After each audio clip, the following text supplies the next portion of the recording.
এমন একটি পদ্ধতি আজকে আপনাদের আমি শেখাবো। যোগাসনের এমন একটি প্রাণায়াম রয়েছে যে প্রাণায়ামটি সম্পূর্ণ আপনার শরীরকে শীতলতার অনুভূতি দেবে। 10 মিনিট এই প্রাণায়ামটি যদি আপনি করেন তাহলে আপনার শরীর মনে হবে এসি ঘরে আপনি বসে আছেন। আর আমি আপনাদের পরিচিত যোগা এবং ফিটনেস ট্রেনার মন্টু। বন্ধুরা, আজকে আমরা আলোচনা করব যে শীতলী প্রাণায়াম। এই প্রাণায়ামটি ভীষণ উপকারী। এই প্রাণায়ামটির বিভিন্ন পদ্ধতি রয়েছে। আমি আজকে আপনাদের একদম সহজ সরলভাবে বোঝাতে চাইব যে প্রাণায়ামটি করে আমরা শীতলতার অনুভব করব, সেই সাথে আমাদের শরীরে অনেকগুলি রোগ থেকে আমরা মুক্ত হব। যেমন আমাদের শরীরের র্যাশ কমবে, চুলকানি, খোস, পাছড়া এগুলো নিয়মিত প্রাণায়ামটি অভ্যাস করলে যেমন কমবে, আপনার শরীরে অক্সিজেনের যোগান প্রচুর পরিমাণে বেড়ে যাবে এবং আপনার এই শীতলী প্রাণায়ামটা দীর্ঘদিন আপনি যখন অভ্যাস শুরু করবে, চামড়ার রোগ তো কমবেই, এছাড়া বিভিন্ন উপকার আছে। এই শীতলী প্রাণায়ামের অরিজিনাল যে রূপটি, অরিজিনাল যে পদ্ধতিটি, সেটা অভ্যাস করতে অনেক দিন সময় লাগে। আজকে আমি একদম যারা বিগিনার, যারা যোগাসন প্রাণায়াম কিছু কোনোদিন করেনি, তাদের জন্য একদম সহজ সরল পদ্ধতিতে শীতলী প্রাণায়ামটা আমি আপনাদের বলবো। এই শীতলী প্রাণায়ামের দ্বিতীয় পর্ব আরেকটি ভিডিও আপনাদের জন্য অবশ্যই করব। আজকে আমি যেটা বলতে চলেছি, যারা একদম সাধারণ মানুষ, এই হাঁসফাঁস গরম প্রাণায়াম করার সময় আমার শরীরটাকে সোজা রাখতে হবে, শিরদাঁড়াটাকে সোজা রাখতে হবে, তাহলে আমরা সর্বাধিক এর উপকারিতা পাব। আপনি যে কোনো ধ্যানাসনে করতে পারেন।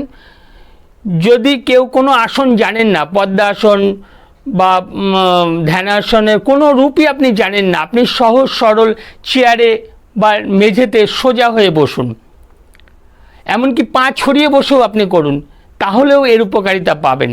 আপনি শরীরটাকে সোজা করে নাক দিয়ে ধীরে ধীরে আপনি নিঃশ্বাসটা নিন।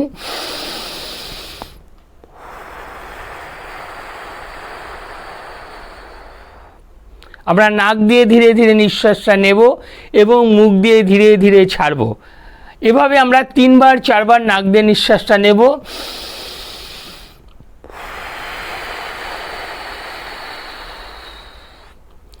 এতে করে কি হবে, প্রাণায়াম করতে চলেছি, আমার বাইরের দিকে যে ব্রেন ছড়িয়ে রয়েছে, বিভিন্ন চিন্তার মধ্যে রয়েছে, সেখান থেকে মনটা আমার কেন্দ্রীভূত হবে এই প্রাণায়ামটি করার জন্য। এবার আমরা শীতলী প্রাণায়ামের জন্য যেটা করব, আমার ঠোঁট এবং জিভটাকে ছুঁচলো করব পাখির ঠোঁটের মতো।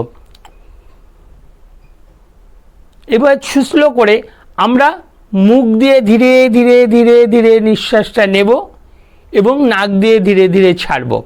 এটি হচ্ছে শীতলী প্রাণায়াম। যারা একদম বিগিনার, যারা কখনোই করেননি, তাদের শুরুতে এইভাবে আপনি 1 মাস 2 মাস অভ্যাস করার পর শীতলী প্রাণায়ামের যে দ্বিতীয় পর্বটি, পরবর্তী পর্বটি, সেটি আপনারা অভ্যাস করবেন।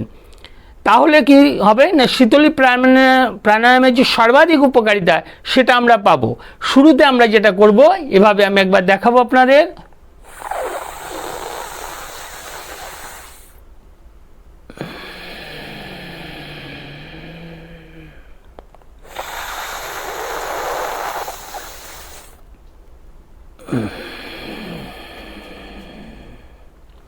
আমরা ধীরে ধীরে জিভটা ছুঁচলো করে নিঃশ্বাসটা নেব। নিঃশ্বাসটা নিয়ে বায়ুটা আমার শরীরের ভিতর প্রবেশ করবে এবং ধীরে ধীরে ধীরে ধীরে নাক দিয়ে আমরা ছাড়ব। এবং আপনি অনুভব করবেন যে আমার শরীরে একটা শুদ্ধ সুন্দর পরিষ্কার বাতাস ঢুকছে, যেটা আমার শরীরকে সুন্দর সুস্থ পবিত্র করছে, সমস্ত রোগমুক্ত করার জন্য ঢুকছে। এবং যখন আমার শরীর থেকে নাক দিয়ে নিঃশ্বাসটা বেরিয়ে যাচ্ছে, আমার শরীরের যত খারাপ নোংরা জিনিস, রোগ, জীবাণু, কার্বন ডাই অক্সাইড, সেটা আমার নাক দিয়ে বেরিয়ে যাচ্ছে। এটা আমরা যত বেশি গভীরভাবে ভাবতে পারবো এবং চোখ যদি বন্ধ রাখি আমরা, তাহলে কিন্তু এর অনুভবটা আমরা চট করে করতে পারবো। এবং শীতলী প্রাণায়ামের যে উপকারিতা, আপনারা এটা 5 থেকে 10 মিনিট এভাবে যদি অভ্যাস করেন, তাহলেই কিন্তু অনুভব করবেন। এটি আপনি আজকে থেকে শুরু করবেন, আজকে থেকেই এর উপকারিতা পাবেন এবং দেখবেন কিছুদিন অভ্যাসের পরেই আপনার শরীরের একটা উজ্জ্বলতা, লাবণ্য আসতে শুরু করেছে। এবং মনকে শান্ত করার জন্য, আমরা যখন চঞ্চল বিভিন্ন টেনশনে আছি, আপনি এটাকে 10 মিনিট অভ্যাস করুন, দেখবেন মনটা ধীরে ধীরে ধীরে ধীরে আপনি শান্ত হবে এবং ভালো লাগবে।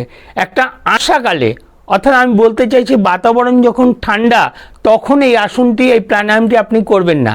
শীতল এই প্রাণায়ামটি শীতল করার জন্য, আমি শীতল হওয়ার জন্য গরমকালে করবেন এবং এর উপকারিতা প্রচুর। আপনি উপকারিতা কতটা পেলেন এমপি হেলথ কেয়ারের কমেন্ট সেকশানে অবশ্যই জানাবেন।